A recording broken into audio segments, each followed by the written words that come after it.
सहना भवतु सहनौ भुनक्तु सह वीर्यं करवावहै तेजस्विनावधीतमस्तु मा विद्विषावहै। ॐ शान्ति शान्ति शान्तिः। Let us read the verses 45 and 46. So the page 18. अदृष्टपूर्वं हृषितोऽस्मि दृष्ट्वा अदृष्टपूर्वं हृषितोऽस्मि दृष्ट्वा भयेन च प्रव्यथितं मनो मे भयेन च प्रव्यथितं मनो मे तदेव मे दर्शय देवरूपं तदेव मे दर्शय देवरूपं प्रसीद देवेश जगन्निवास प्रसीद देवेश जगन्निवास किरीटिनं गदिनं चक्रहस्तं किरीटिनं गदिनं चक्रहस्तम् इच्छामि त्वां द्रष्टुमहं तथैव इच्छामि त्वां द्रष्टुमहं तथैव तेनैव रूपेण चतुर्भुजेन तेनैव रूपेण चतुर्भुजेन सहस्रबाहो भव विश्वमूर्ते सहस्रबाहो भव विश्वमूर्ते। अदृष्टपूर्वं हृषितोऽस्मि दृष्ट्वा. Seeing adruštapurvam, seeing something most unusual, never seen before, your cosmic form which was never seen before, seeing that, hrushitosmi, I am highly delighted, I am extremely happy. Bhayena cha pravyasitam manomi. However, my mind also is stricken with fear on account of seeing the form which is extremely terrible. So two things, adruštapurvam, something that is never seen before, and because of that I am very delighted. But what I see was terrifying, and therefore I am stricken with fear also. There is a delight as well as fear in me. Therefore, O Lord, please now withdraw this cosmic form. Tadeva me darshaya devarupam. O Lord, please show me that form of yours, that benign form of yours. Prasida, O Lord, be pleased with me. Devesha, O Lord of all the gods. Jagannivasa, the one who is the dwelling place, one who is the very support of the entire creation, please be favorable to me. Withdraw this cosmic terrifying form and show me your regular benign form. Which form do you want to see? Kiritanam, Gadinam, Chakrahastam, Chaturbhujena. O Lord, I am desirous of seeing your form with 4 arms, where you are bearing Shankha, Chakra, Gada, Padma, the conch and the mace and the lotus and the discus.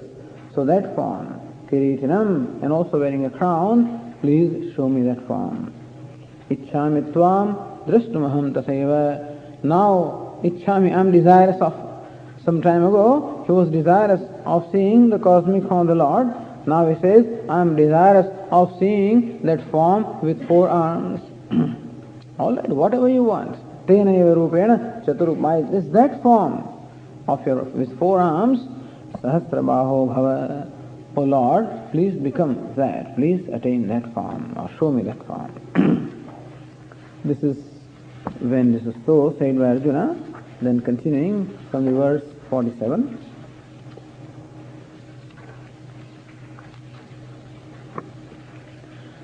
श्रीभगवानुवाच मया प्रसन्नेन तवार्जुनेदं रूपं परं दर्शितमात्मयोगात् तेजोमयं विश्वमनन्तमाद्यं यन्मे त्वदन्येन न दृष्टपूर्वम्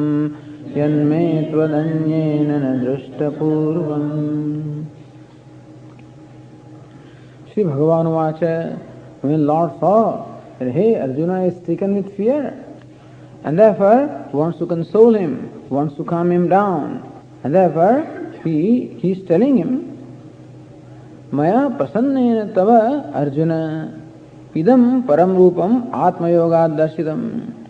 Also telling Arjuna as to what he has seen is not something ordinary. It's most unusual. It's something most unique. That Arjuna should know that he is the most fortunate, having had the darshana of Vishwarupa, the cosmic form of the Lord. He Arjuna maya prasannena. So, it is by my grace, it is by my favor, the special grace to you, and this is how Arjuna started the chapter anyway, Madanugrahaya. It is on account of the favor done to me. It is by your grace that you have taught me all this. And Lord Krishna says also, it is purely the grace because of which this form has been shown to you. Idam param rupam, Vishwarupam, this cosmic form, Atma yoga, by my yoga. So by my samarthya, it is because I am omniscient, because I am omnipotent, and I am all powerful, and therefore I alone can show this form, and I have shown this form. What form is it? In what sense it is param? It is most exalted form. And what makes it most exalted? Tejomayam. It is most brilliant. Tejomayam, of the nature of tejas, or the brilliance or effulgence. Vishwam. Vishwam is that which is all-inclusive. You saw the cosmic form. Anandam, that which is endless. So, not limited in time, place, or in any way, the endless, infinite. Adyam, that which is the primal form, the very cause of the entire creation. So, here Arjuna, this form of mine, this cosmic form which is the most exalted, has been shown to you by me purely out of grace, purely out of compassion towards you.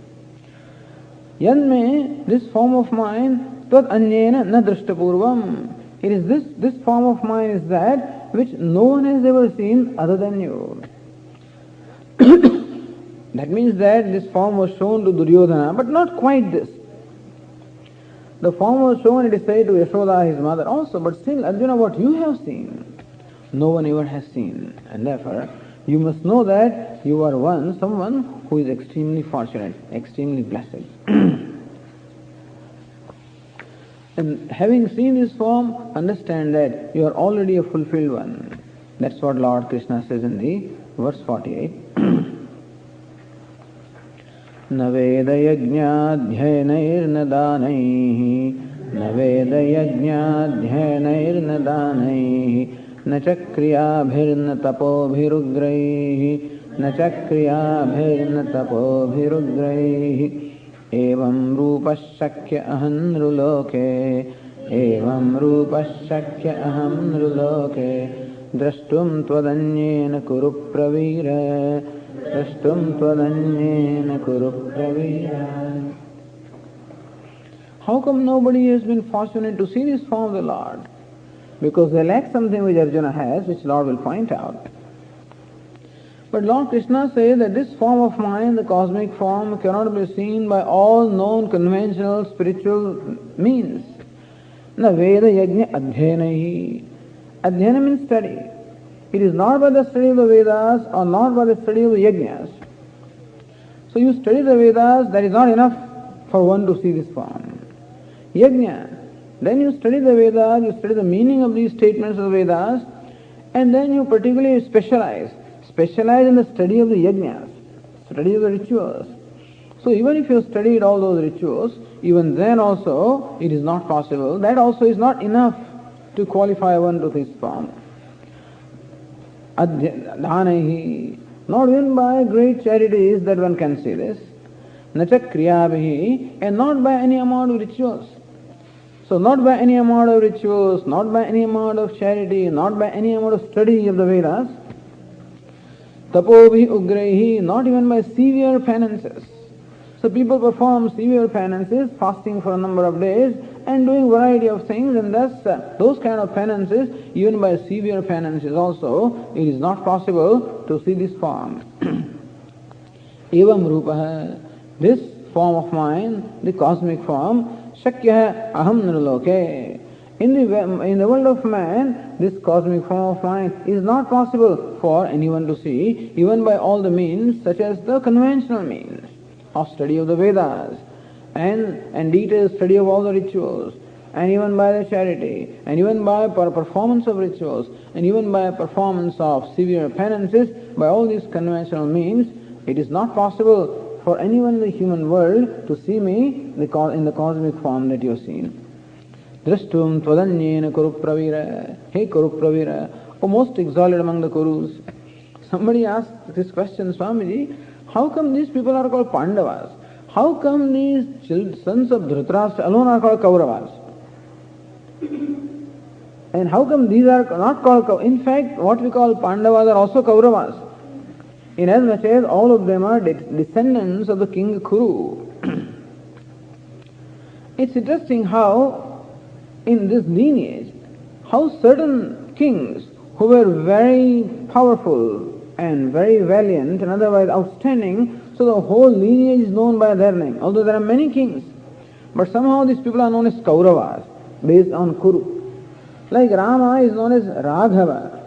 In fact, his Vamsha started with Ikshvaku, but Raghu was one of the most outstanding ones, and therefore the whole family is known that way. These days in India also we have this trend, They say Ambala, they say Surit Sarabhai. Sarabhai is the name of a person. But that person must have achieved so much that the whole family subsequently comes to be known by that name. Similarly here also. And so it is not that only the sons of Dhritarashtra should be known as Kauravas, even the sons of Pandu also should be known as Kauravas, because all of them are descendants of Kuru. And still, these Pandavas are distinguished, to separate them, distinguish them from this Duryodhana and others, Dhritarashtra. But here Lord Krishna addresses Arjuna as Kurupravira. And so, hey Kurupravira, the one who is the bravest of all the Kurus. That means that you are in the dynasty of Kuru, the bravest of them all, or Kuru Nandana, the one who is the one who gives delight to the people in the Kuru dynasty. So, hey Arjuna, that's showing here that he is the brave one, that other than you in this world, in the world of human beings, no one has ever seen this form. That means that you must know that everywhere, na veda yajnadhyanahi, na danahi, na kriyabihi, and so this nakara is also repeated, meaning that these things are not adequate. And that being the case, here Arjuna, you must know that you are someone who is extremely blessed. Not only blessed, but having seen this form of mine, that you are already a fulfilled person. And therefore, this is shown to you out of compassion, out of favor to you. It is not proper that you should be afraid, that you should be scared. And that's what Lord Krishna says in the next verse. Mate vyatha macha vimudha bhavah, Mate vyatha macha vimudha bhavah, Drishtva rupam ghoramidrung mamedam, Drishtva rupam ghoramidrung mamedam, Vyapetavih pritamanah punastvam, Vyapetavih pritamanah punastvam, Tadeva me rupamidam prapashya, Tadeva me rupamidam prapashya. Mate vyatha, let there be no fear in you. It is true that you have seen this form having number of arms, and number of face, and number of mouths, and number of stomachs, and so forth and so on, with all the kind things protruding from the mouth, and the flames emerging from the mouth. No doubt, that is all right. But that is not shown to you to frighten you. Lord Krishna says that this form is shown to you not to frighten you. In fact, to reassure you. That look, I also can be Kalaha. I am the principle of time, I am the principle of death that can devour everything. And therefore even this rupa, this form which manifests the kala, that is the death that Lord is, that he is a destroyer, the destroyership of the Lord is actually shown to Arjuna to show him that I am capable of doing everything. Arjuna, understand that I have already done your task. Understand that whatever is to be accomplished I have already done. And therefore all these people are already killed by me. You don't have to do anything. To reassure him. It's amazing how this form is shown to reassure him. And that frightens him. There is a story about Lord Shiva also. This is mentioned in a hymn called Mahimna Stotra. So Lord, when you dance, so when Lord Shiva dances, he is a cosmic person. So when he dances, his feet are on the earth, and therefore the whole earth starts shaking up, and earth thinks that what's going to happen to me? Am I going to split apart? When the Lord dances, when his feet are thumping on the earth, then the earth really gets scared. Maybe I'm going to split apart. And his arms are all, his arms are also revolving in that movement, when he's dancing. And all these stars and planets which are all hanging in the space, all of them also get in his, the arms strike them, and they all feel that we are going to all actually fall down from a position. And his matted locks are all open, and therefore his head is in the heavens.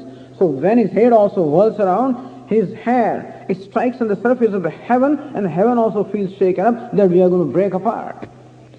So Lord, when you are thus performing a cosmic dance, all the three worlds, the earth, the intermediate world, and the heavens, all the three worlds feel that we are all going to break apart. In fact, why he's performing the dance? He's performing the dance to bless the whole world. Why is it so? The story was that there was one demon who, as usual, performed a tremendous penance, and he pleased Brahma. Brahma is easy to please, and Shiva also is easy to please. But here this demon pleased Brahma. And when Brahmaji was pleased, he appeared before the demons. What can I do? What do you want? Then, as usual, every demon asks, I want to be immortal, I want to be all-powerful, and this is what they want. So Brahma says, wait a minute, right now I cannot give you this boon. Let us make an appointment. You come to Kailasa, you come to the abode of Lord Shiva in the evening. At the sunset time, at that time, I'll give you 1 hour between 6 and 7, around that sunset time. During that time you can ask me whatever you want, I'll give you. The Rakshasa demon says, okay. He went there. Brahmaji also went there. Now Brahmaji had already appealed to Lord Shiva. Look, this demon is going to come. During this time he's going to ask this some boon, and I would have a lot of difficulty. So please do something. Lord Shiva says, no problem. And as soon as the sunset time came, Lord Shiva started performing his cosmic dance. And that Rakshasa, that demon, was awestruck by seeing the dance, and he got so absorbed in seeing the dance that the hour passed, during which he was supposed to ask for that boon. That hour passed. That is it. He lost that chance. He did not get any boon. So the purpose of Lord Shiva's dancing was to save this world from that demon. Because if he had been granted the boon, he would have terrorized the whole universe. So Lord, in fact, you are dancing, performing this dance to bless the world. But the way, sometimes the way you favor also is so unfavorable. Sometimes in unfavorable manner you should be favoring the world, and people don't understand that. So sometimes Lord's manner of favoring also may appear unfavorable, in our life also. So to Arjuna also, this cosmic form, the terrifying form, is shown to him just to favor him, to reassure him. As Shankaracharya explained, the purpose of showing this form is to reassure Arjuna that he is going to win the battle. And he sees all his enemy forces and all the great warriors entering the jaws of death, and therefore he should be reassured, but he is somehow frightened. Lord Krishna says, Mate Vyasa, don't get frightened. In our life also, when things happen, sometimes when painful things happen to us or when some shocks come in our life, we get totally frightened. And we being what we are, human beings, mortal, with limited knowledge, not understanding the scheme of things, we get totally frightened. We feel also that Lord seems to be very unfavorable to me. But that very thing may be the way of Lord to favor me. Of course, this is a matter of faith, no doubt. But this is how a devotee always looks at the Lord. He looks at the Lord as an embodiment of compassion or benevolence. And therefore, he sees compassion in whatever happens to him. He gives him benefit of doubt. Like this old man in Greece, the story is told, that this man had a young son. And once upon a time, this young man went with his friends to forest. And from there he got a horse. The horse, he brought home. That was free. So neighbors came and congratulated this old man and said, hey, you are really lucky, He says, whatever God wishes is fine. After some time, this young man was riding on the horse. He went to the forest. The horse was not trained. It was a wild horse. And therefore he threw this fellow away and ran away. And these fellows' bones, hands and legs all got fractured. He had to be brought home in a stretcher. For 6 months he would be lying in his bed, bedridden. The very same people came and consoled his soul.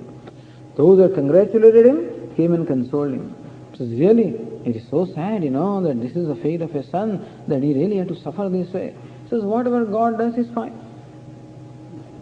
And it seems that this country declared war against the neighboring country. And the rulers drafted all the young people who were healthy. All of them were drafted to the army. Except this young man, since he was bedridden, he was saved from that. Same neighbors come and then again congratulate the old man. Hey, you are very lucky. He says, well, whatever God wishes is fine. So sometimes we do not know. They say blessing in disguise. We do not know. So sometimes blessings come openly from the Lord and sometimes they come in disguise. Of course, it's a matter of faith or a trust. But this is a way of looking at life. That whatever happens, happens for my well-being. It may be tough. Swamiji, it may be easier said than done. I agree with that. When real painful things happen in our life, it is very difficult to see this. Very difficult. We agree. But then how else do we deal with pain? We want to know why this pain happened. We want to know. And answers are given to us also. But no answer is ever going to be satisfactory. No answer can explain why there should be pain in our life. Oh, well, after all, you suffered the fracture, you lost one leg, but you still have one leg. Look at the people who don't have any leg and so forth. That is okay. There are many people who are deprived of 2 legs and I am better than them that have 1 leg, but there are millions of those who have 2 legs anyway. And the people who are consoling me are those having 2 legs and they are consoling me. So I look at them. And therefore it is very difficult to deal with pain. There is no doubt about that. Perhaps the only way we can look at it is, there must be that whatever is done is always done by God. He is the creator, sustainer, destroyer, dissolver. And that there is no reason why He should punish me. His karma phala data, meaning He dispenses the result in accordance with our action. That is true. But He doesn't punish anybody. Oh yes, you are being punished because all the sins you must have committed in your past life, therefore you are going through this. But I may be going through this because of some actions that I may have done in the past. It is not that I am being punished for that. This is also a matter of faith, of course. All of these are matter of faith. But this is the only way we can deal with life. And this is the only way we can deal with the pain. And we can slowly shake off that pain or proceed with our life. Otherwise it will become impossible. But here is a typical example wherein Arjuna sees something very frightening. Who would not be frightened? Anybody would be frightened. Seeing the death in front of them, anybody would be frightened, and Arjuna is frightened. But Lord Krishna says, Mate Vyatha, let there be no fear in you. Even though you have seen this form, which is most terrifying, let there be no fear, because it was not meant to frighten you, it was meant to console you. Macha vimudha bhavaha. Let there be no bewilderment also in you. Because naturally Arjuna is truly perturbed seeing this form, and so may you become free from fear, hey Arjuna, and may you become free from all these bewilderment also.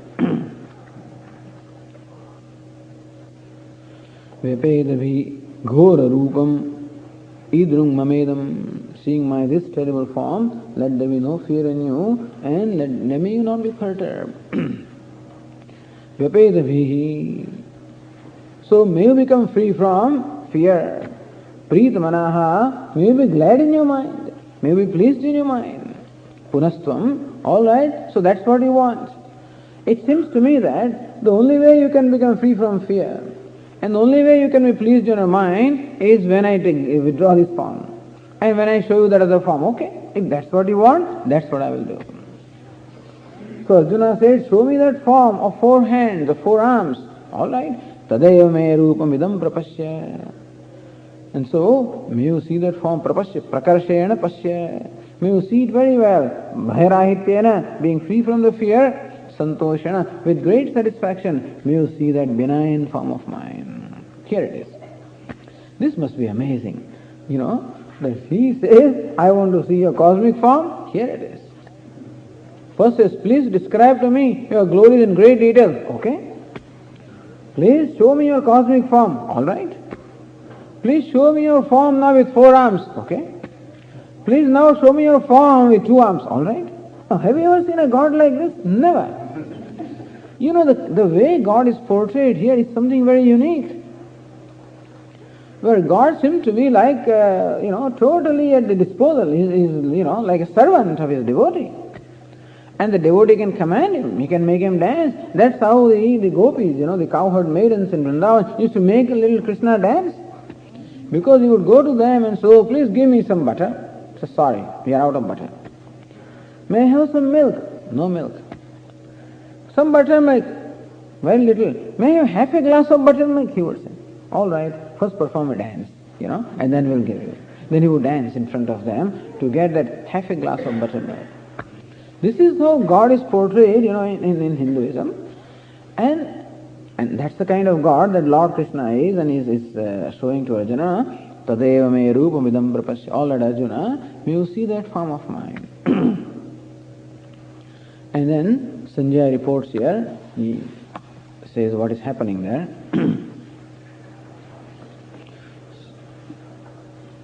Sanjaya uvacha ityarjunam vasudevastatoktva swakam rupam darshayamasa bhuyah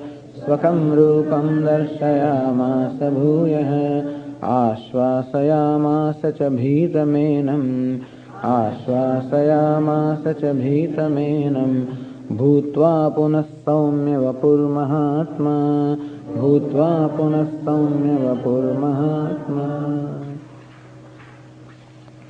Iti Vasudeva Arjunam tatha uktva.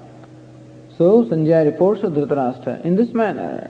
Vasudeva, the Lord Vasudeva, Lord Krishna, Arjunam, to Arjuna, tatha uktva, saying in this manner, as it was said in the earlier verse, that okay, now see my form with 4 arms. So having said that to Arjuna, Swakam Rupam Bhuyah Darshayamasa.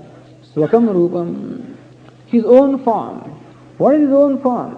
Lord Krishna is the incarnation of Lord Narayana. So his own form is the form having 4 arms. It is also said that when Lord Krishna was born in the prison of Devaki, then as soon as he was born, he first displayed or demonstrated his form with 4 arms to Devaki, showing her who he is. Sashankha chakram, sakirida kundalam, sapida vastram, sarasi ruhekshanam, sahara vakshasthala shobhikaustubham. This is the form of Lord. So Shankha chakra are there, Sashankha chakram, sakirita kundalam. Kundala the earrings, kirita the crown, with a conch, and with a discus in his hand. Sapida vastram, wearing yellow garment. Sapida sarasi ruhekshanam, with eyes like the leaf on the lotus petal.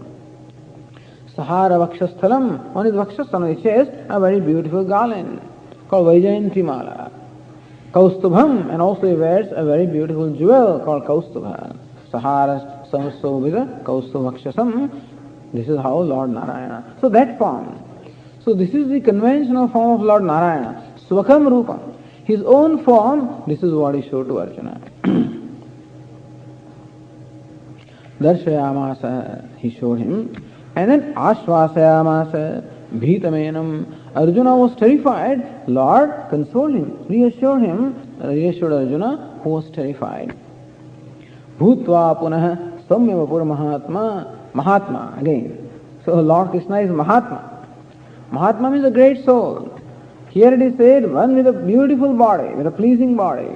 Or this great Lord, most exalted Lord, thus showing his pleasing form to Arjuna, consoled him, reassured him, because Arjuna was frightened, he was reassured, showing this serene form.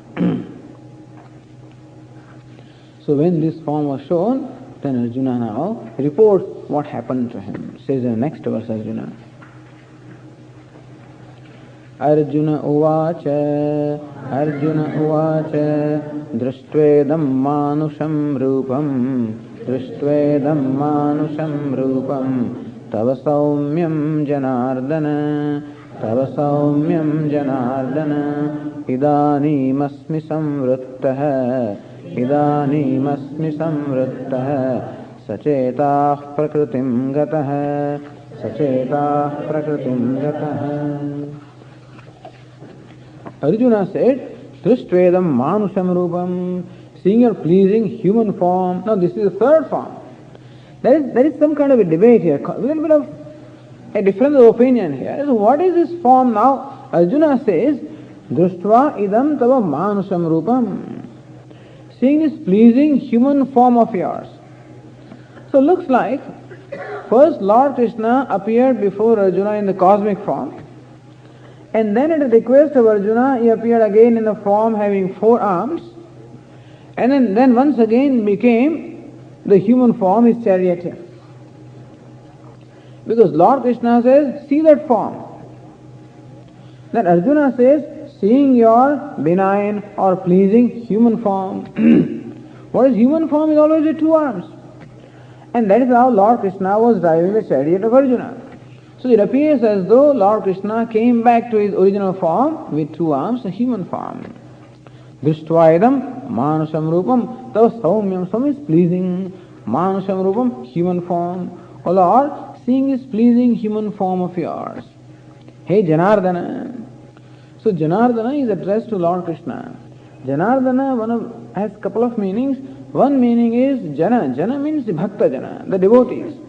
Ardana means the one who fulfills the desires.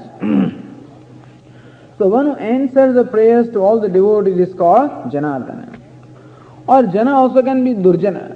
So one who punishes, or one who takes, gives them the appropriate result to those fellows who abuse their free will. So both the one who protects his devotees by fulfilling their desires, at the same time one who punishes the demons, he is Janardana. So Lord, true to your name, you indeed answer my prayers, fulfill my desires, and therefore seeing this benign or the pleasing human form of yours, idanamismi samvrittah sachetaha prakritim gatah.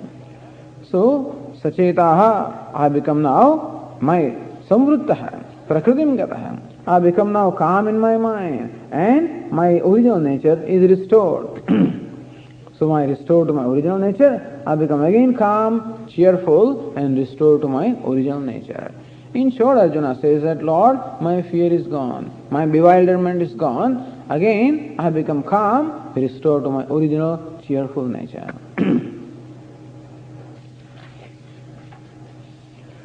But Lord still wants to tell him something. So wants to give a lesson from this whole chapter, that what Arjuna has seen is something very, very rare, and that is what also Lord wants to tell him. At the same time also wants to say here, what is the means by which one can have Lord's darshana? It is fine, Arjuna had a darshan, Arjuna had the vision of the Lord, and it is something very rare to have the vision of the Lord, and particularly this vision of the cosmic form. So what is the means for having the vision of the Lord? This is what also Lord Krishna wants to say, and that is being said in the next 4 verses. Says in the next verse, Lord Krishna, Shri Bhagavan Uvacha Sudurdarshamidam Rupam Drishtavanasi Yanmama Deva Apyasya Rupasya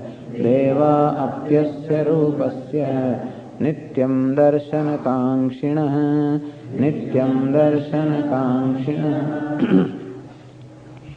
So Lord Krishna says here, idam rupam, yanmama idam rupam drishtavanasi, this form of mine here, Arjuna, that you have seen, is sudurdarsham, is extremely difficult to see. How is it extremely difficult? Devapi asya rupasya nityam darshanakankshinaha. Even devatas, even celestial beings, even gods also ever remain desirous of seeing the form. Even gods or celestial beings also ever remain desirous. When you say ever remain desirous means what? They are always desirous. Their desire is not fulfilled. Even devatas who are greatly accomplished ones. See, devatas can also be said to be very accomplished Suppose some people say that Swamiji, heaven and hell are all here. Suppose you accept that. Then here itself, some of the people who enjoy devatas are those who are very accomplished people. In their knowledge, in their powers, in their pleasures, very accomplished people. And in this world we find many people like that. And the demons are those people who are very, very cruel and those who abuse this order of dharma. We find many people like that also. So devas and asuras, in between there are many people like us who follow dharma, all right, the human beings. So here Arjuna, even the devatas also are always desirous of seeing this form, but they have never been able to see that. How come they are not able to see? Nityam darshana kankshana, always remain desirous of seeing this form, but they have not seen it. How come? So that's how, and not only they have not seen it, nobody will ever see this. That's how Shankaracharya says, Darshanepsavopi natmaiva drushtavantaha. Even though devatas are so desirous of seeing this cosmic form, like you, they have not seen it. Na drukshanti cha, nor will they able to see it. Because they don't have something that is required to see this form, which you have, Arjuna, which even devatas also don't have.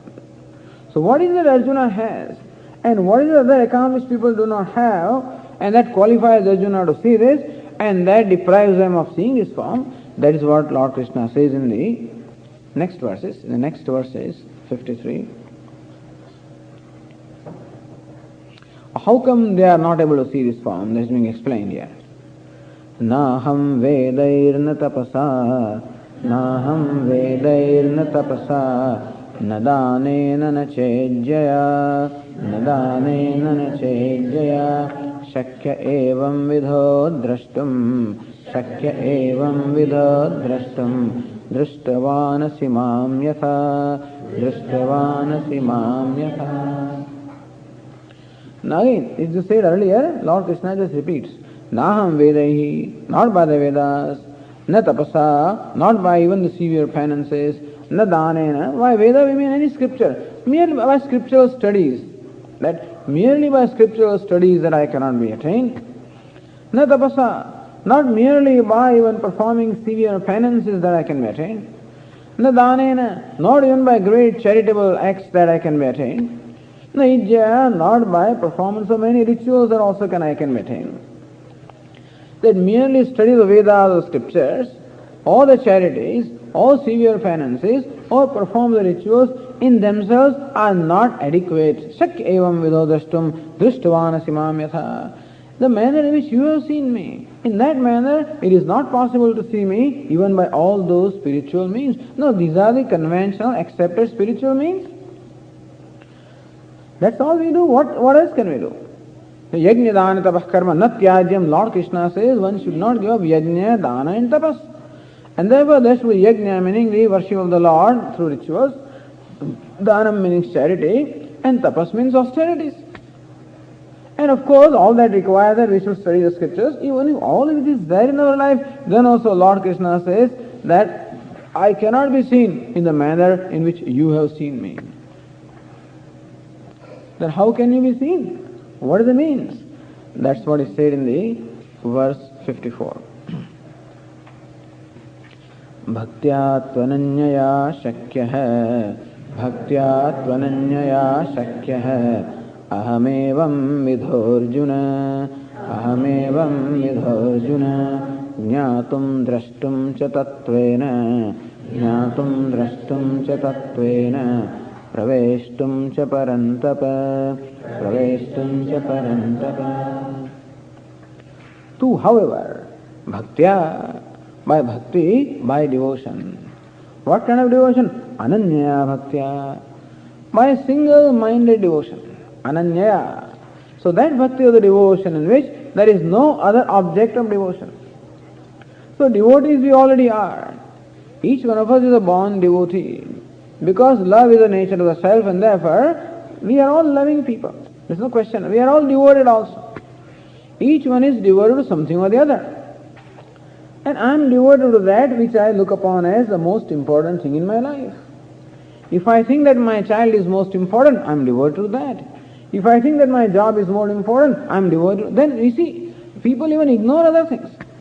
Sometimes people get so devoted to their work that they ignore everything else, and the family feels that they're ignored. A person can be so devoted to a child, a mother can be so devoted to a child, sometimes husband feels ignored. The father feels so, he's sometimes so devoted to child that even the wife feels, the mother feels ignored. We find this. Everybody has devotion. At any given moment, I am devoted to that which I look upon as the most important thing in my life. That which I look upon as a source of happiness, a source of security, a source of freedom. So that which pleases me, that which comforts me, that is naturally what I am devoted to. So we are all devoted. But unfortunately, the human being looks upon something other than God as a source of comfort, or as a source of security, or as a source of freedom, or as a source of happiness. And that is why people are devoted to many, many things in their life. So Lord Krishna is Ananya Bhaktya. And we are devoted to God also, not that we are not. God also has place in our life. He also gets our half an hour in the morning and perhaps 10-15 minutes in the evening, so he also has a place, no doubt about that. Now and then we have spurts of devotion, we may devote even longer time to him when some festivals come. For hours together we may be devoted. But he has his own place. And so, that is not a single-minded devotion, naturally. Ananyaya apruthak bhutaya bhagavatah anyatra prusang nakadacharya bhavati satu ananya bhakti. Shankaracharya explains that bhakti for devotion in which there is none other than Bhagavan, none other than Lord. This is what he is, a very jealous God, He doesn't want to share with anybody.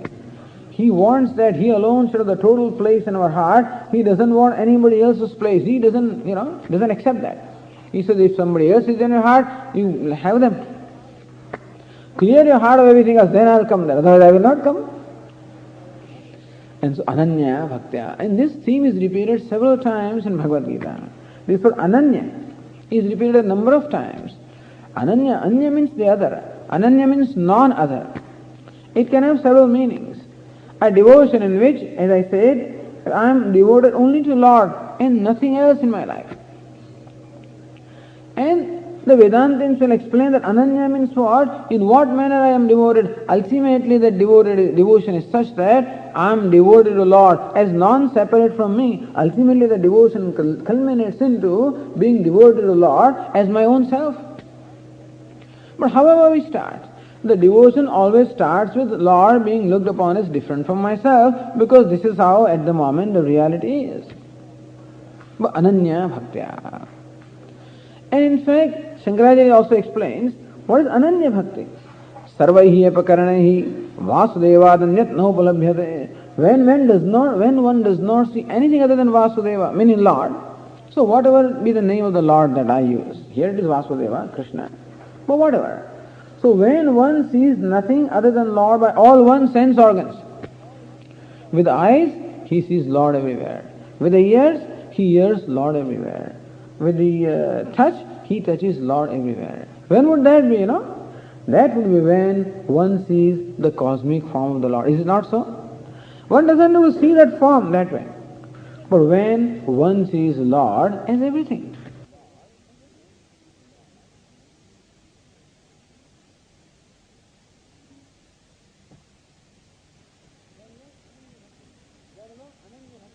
Then alone Ananya Bhakti is possible. Swamiji, it's all right, I perform my devotion, all right, but I have to go to work. You say that repeat Lord's name all the time, but how can I do that? When I'm doing my accounting work, how can I repeat Ram, Ram, Ram? That's not possible, because then I cannot do my work. So for us there are compartments that God is, this is Dakshinamurti is God, but then other things are not God. And therefore, when I am in front of Dakshinamurti or whenever I remember him or meditate on him, that time my mind is focused upon God, that's fine. But then when I go out in the world and do my other chores, at that time Dakshinamurti cannot be there. Because when I am doing my accounting work, my cooking work, gardening work, well naturally then they are what they are. So Ananya Bhakti, when one sees God everywhere. This is a very exalted form of bhakti. It doesn't come in one day, but when one sees God as a material cause, as a very material from which the whole universe is made.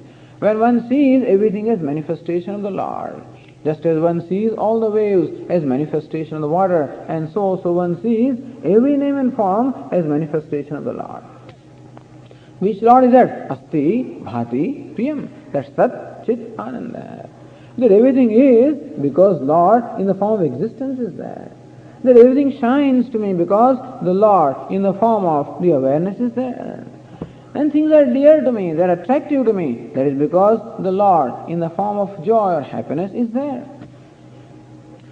So when the names and forms are no more important to me, that is how ragadveshas go away. When the names and forms become less and less important to me, then I'll be able to appreciate that divinity which is everywhere.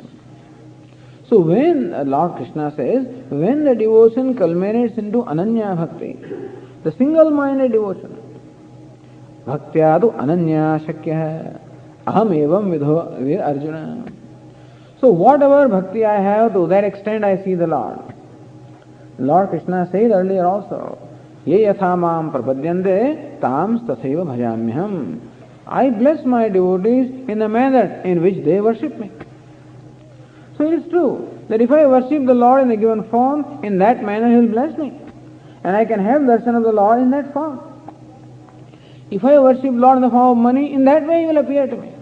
If I worship Lord in the form of my child, in that way He will appear to me. If I worship Lord in the form of Krishna, in that way He will appear to me. In whichever way. If I want Lord to relieve me from all my grief and pain, in that way He will appear to me. If I want Lord to appear me as money, in that way He will appear to me. Ye yatha mam prapadyante. It's for us to ask what exactly we want from Him. And Lord Krishna says, if they want me, yanti devavrata devan, pitrun yanti pitruvrataha, bhutani yanti bhutejyaha, yanti madhyajanopi mam. Those who want pitrus, that is means, that's what they attain. Those who want the gods, that's what they attain. Those who want the material things, that's what they attain. Those who want me, attain me. So this bhakti, as Lord Krishna himself, like what is meant by ananya bhakti is the subject matter of the next verse. But here Lord Krishna says, is a bhakti, the devotion. That doesn't mean that other things should not be there. The earlier verse mentioned the study of the scriptures, the Vedas, and also tapas, austerities, dhanam, charity, yajna also, the spiritual practices of worship, all that should be there. That means that I perform the study of the scriptures with bhakti. Let bhakti, so bhakti or the devotion must become that very solvent which dissolves everything.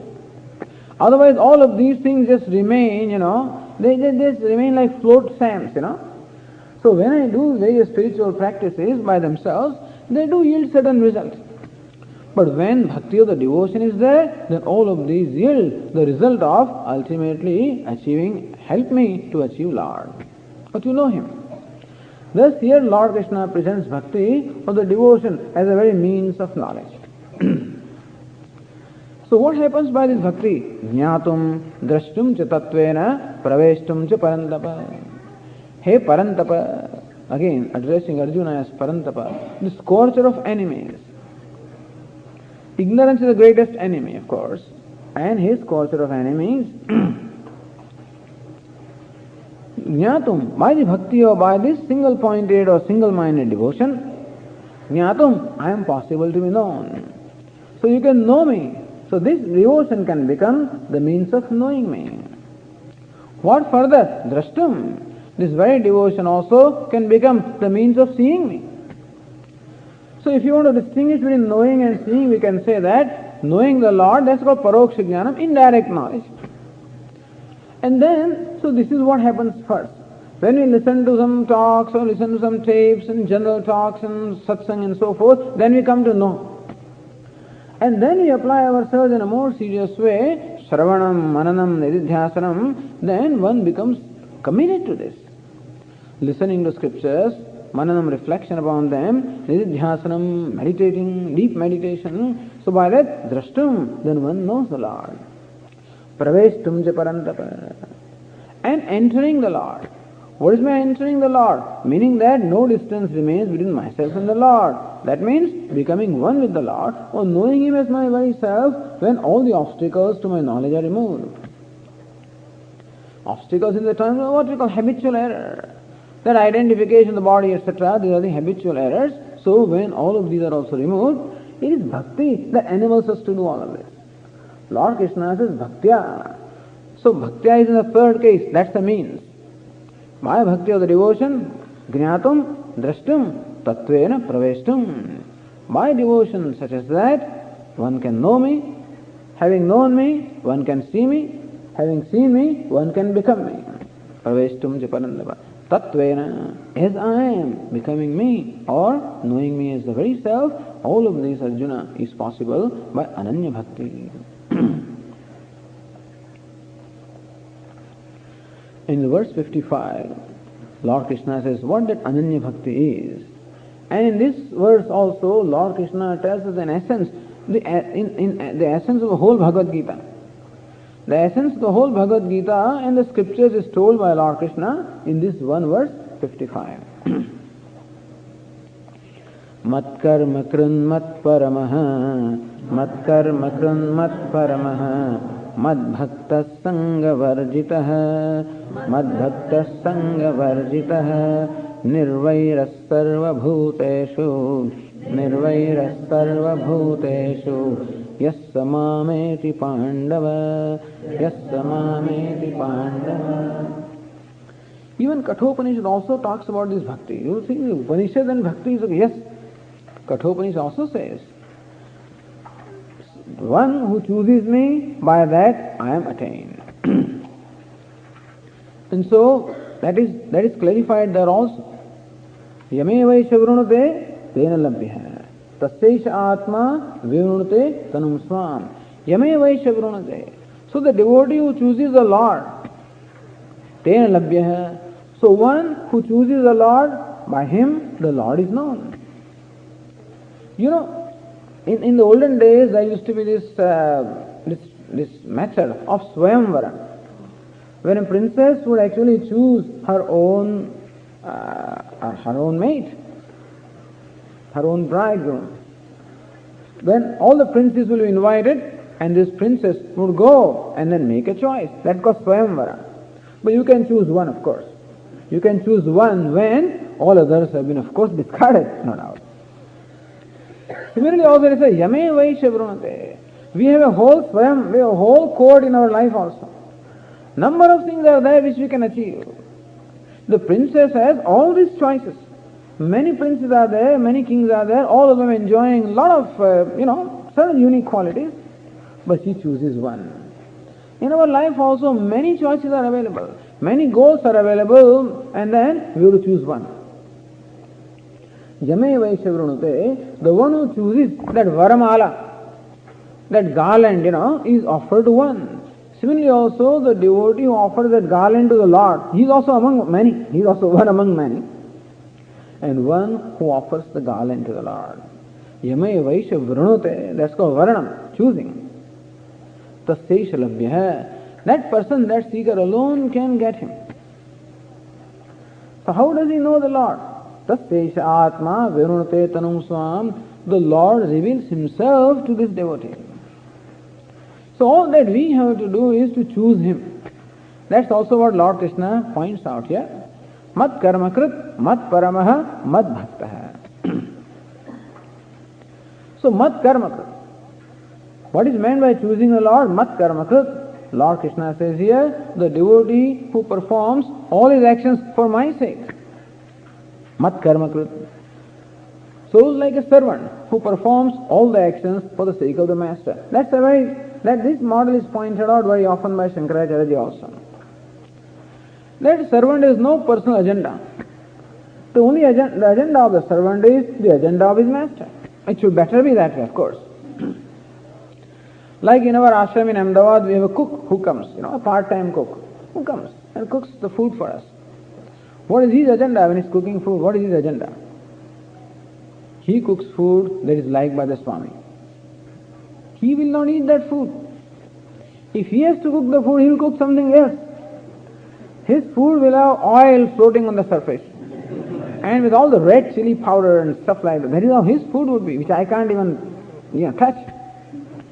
And my food, he wouldn't care. He would not care. He would call the food cooked for Swami as a hospital food, But when he cooks food, what does he cook? He cooks that which is liked by the Swami. So when he's sprinkling his red chili powder, he would not sprinkle, of course, but then he would keep it away. When he's sprinkling salt, when he's putting oil, when he's doing all of this, how does he do that? He keeps whom in mind? He keeps the Swami. Swami also means master in mind when he does it. Which means that in order to serve the master, he must set aside his own personal agenda and completely identify with the agenda of the master. That's how Lord Swamiji also says, more of Ishvara, less of me. So this is called bhakti of the devotion, where there is identification with the Lord. Well, there are two places of identification I have in my life. One is, of course, my own ego, with which I can identify. Another is identification with the Lord. So what is meant by identification with the ego? Well, identification with my own likes and dislikes, identification with my own demands. All of this is identification, because ego manifests as various demands. It manifests as various likes and dislikes. And therefore, a commitment on my part to fulfill my likes and dislikes, to fulfill my demands, is naturally identification with the ego. How do I identify with God? When I identify with God, I must accept His likes and dislikes and His agenda. Hey, what is His agenda? What are His likes and dislikes? His likes and dislikes are that He has no likes and dislikes. Or for Him everybody is equal. That is His like. He likes dharma, He doesn't like adharma, let us say. So therefore, identifying with God will automatically mean identifying with dharma and giving up adharma. So mat karma krit. Mat karma krit means one who performs action in the spirit of offering to the Lord. May this action that I perform, may it please the Lord. When will it please the Lord? When my action is performed in keeping with His scheme of things, His order. And that order alone is called dharma. That means when my actions are performed in the spirit of dharma or righteousness, that I follow this order, follow the basic values of life. Non-violence is a very basic value of life. So when my actions are as best as possible non-violent, truthfulness, non-stealing, non-indulgence, so these are the values that are taught to us. So when my actions are based on that, then there is a sincerity in me, that there is honesty in me, that I do whatever I do wholeheartedly. Even though it is done for Lord, what happens is when sometimes we do things for others, we may not be that wholehearted. When I have to vacuum this floor in the temple here, in about 15 minutes I may finish the whole thing. If there was a room like this in my home, it would take 1 hour for me to do, because I make sure that there is not even a speck of dirt when I am doing it here. Okay. And so they say, the common expression is what?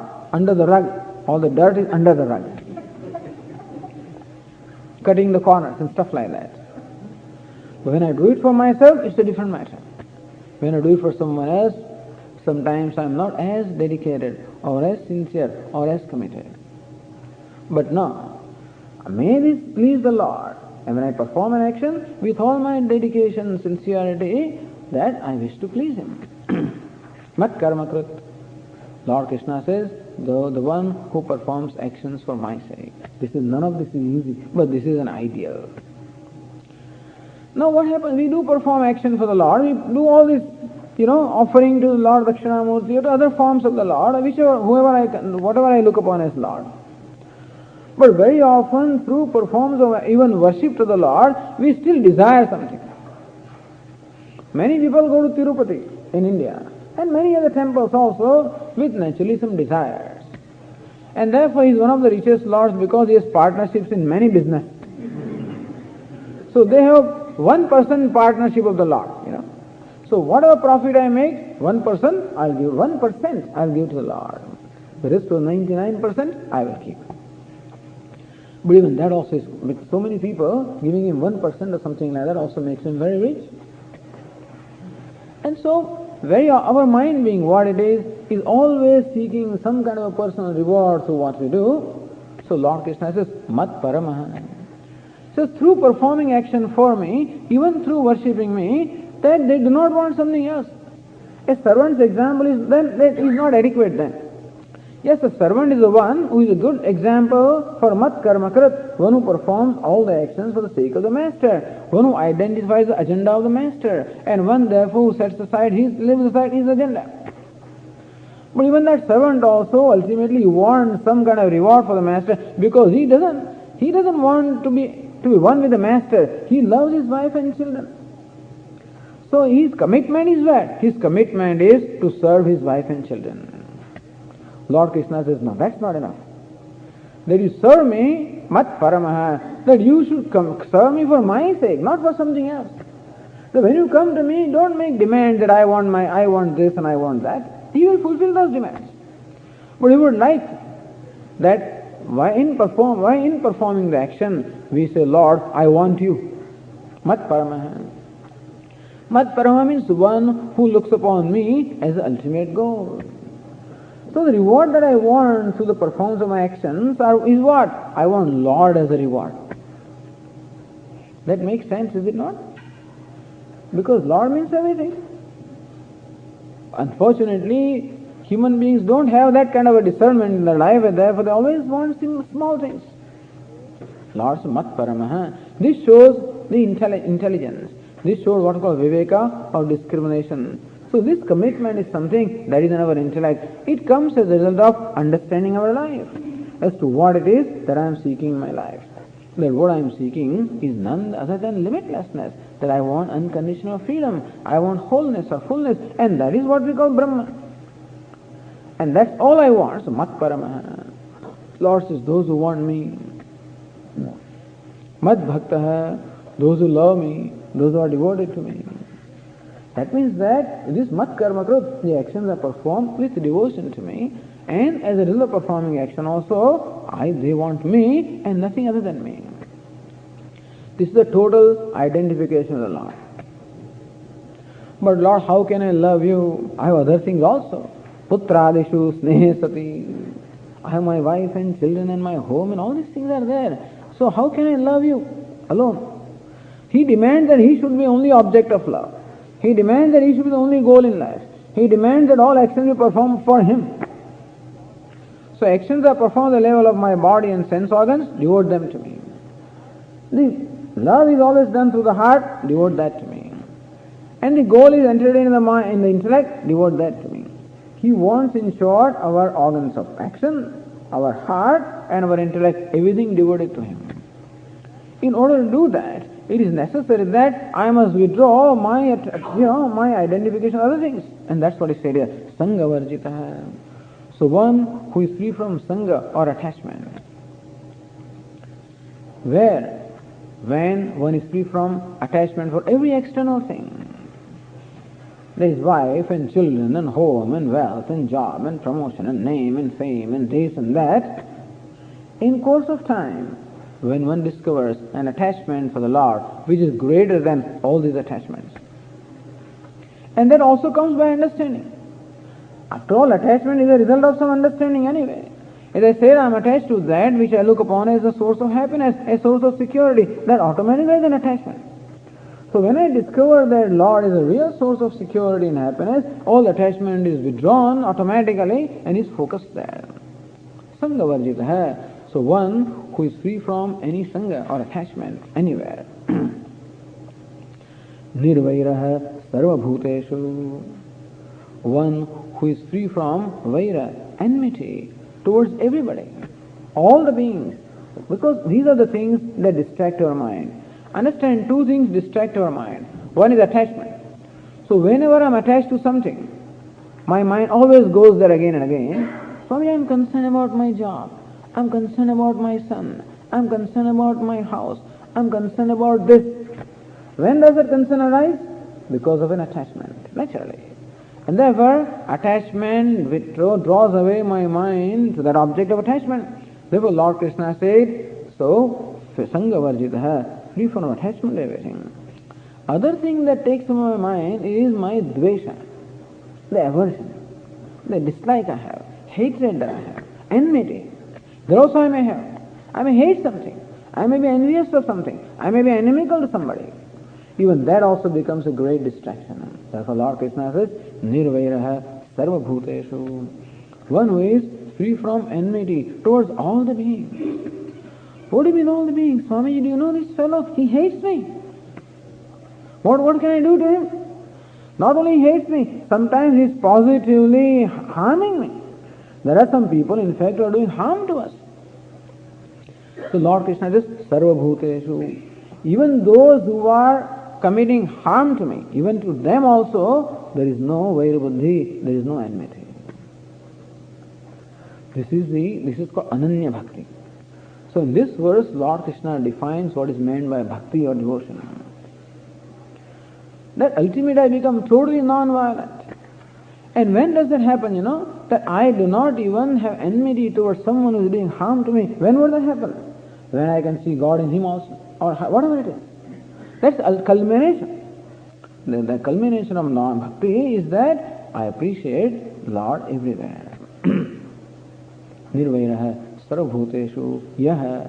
Here Arjuna, one who is like this, saha mam eti Pandava. Hey Pandava, hey Arjuna, he attains me. I am the one who will attain. He will attain me as my own self ultimately. Abhedena.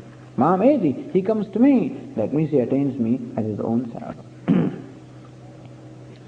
And this is how Lord Krishna concludes the 11th chapter of Vishwarupa Darshan, showing the darshana, the showing of the cosmic form. Repeat this vakya after me. Om Tatsad, Om Tatsad, Iti Śrīmad Bhagavad Gītāsu, Iti Śrīmad Bhagavad Gītāsu, Upanishadsu, Brahma Vidyāyām, Yoga Shastre, Shri Krishna Arjuna Samvade, Vishwarupa Darshana Yogo Nama, Ekadasha Adhyaya,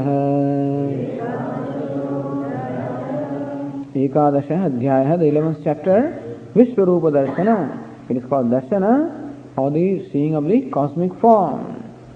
In this Bhagavad Gītā, which is called the Upanishads, in the form of dialogue between Lord Krishna and Arjuna, which has the subject matter of Brahma Vidya as well as Yoga Shastra. In that, this 11th chapter is concluded. Sarva dharman parityajya, mamekam sharanam vraja, aham tva sarva papebhyah, Mokshayishyami ma shuchah,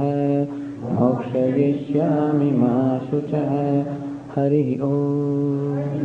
Om Purnamadah Purnamidam Purnat Purnamudachyate, Purnasya Purnamadaya Purnameva Vashishyate.